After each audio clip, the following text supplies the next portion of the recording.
So yun guys, dahil nakapasok na si Claire, ang gagawin natin, syempre, is ang ating daily routine. Ang paghihilamos gamit ang Beauty White Soap. Yan, ito talaga yung aking gamit guys. Sabi ng isang kumari ko, ganito rin daw yung gamit niya, kaya lang kulay, blue ba yun o ano? Hindi ko lang alam kung anong kulay.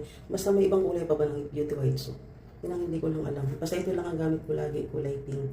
So yun guys, maghilamos na tayo. Yun guys, ang ginawa ko, aalisin ko siya dito sa lalagyan para makita niyo talaga. Yan siya guys, ganito siya. Yan, kulay pink. Tsaka masyadong mabula to guys.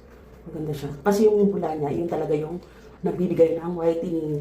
Yun guys is, tingnan nyo guys micro peeling, 10 times power whitening. Yan o, Beauty White Soap. Tapos guys, alam nyo ba kung anong meron dito is niacinamide. Meron ditong snail poultry. Tapos si Bactern. Yung nakalagay dito guys.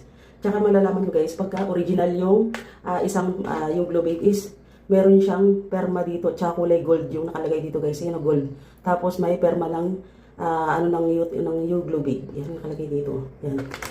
Yan. Tapos guys, kulay gray ang nakalagay dito, gray. Yan. 10 times power whitening. Sana nga pumuti tayo ng gusto.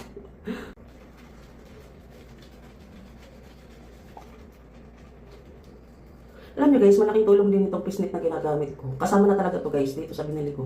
Ngayon, pagka meron kayong mga whiteheads, yan, blackheads, gawin nyo guys, iskuskusin nyo lang nito. Nakakatulong din siya guys kasi umaangat yung mga mga blackheads. Blackheads, yung mga whiteheads, mga ganun. Yan guys, gagawin natin is bababad pa natin siya ng 5 minutes. Guys, kaya ako ito ginagawa after ng pagka-alis ni Claire kasi nga, pagka nandito yan, panay tawag, panay utos. Si Clara, nako. Kaya ginagawa ko to guys is pag wala na siya. Pag pumapasok na siya. Kasi wala nang storbo. Ayan. Ayan guys. Tsaka guys, ito, kahit ilang oras siya o ilang minuto nakababad, hindi siya mahapdi sa mukha. Hindi siya mahapdi. Hindi siya yung magbabalat, magbabakbak yung hindi ganun guys. Is yung nagbibigay lang talaga sa kanya is yung whitening. Ganun. 10 times power whitening. Ganun. Yung effect ng sabon na to guys. Malalaman nyo pagka fake yung nabili nyo guys na sabon. Kasi yan, sobrang dami na kasi naglalabasan ng mga fake na yung Glow Babe. Tingnan nyo guys, yun yung pinakalikod niya. Kung gold at may perma dapat ng guys, ng You Glow Babe.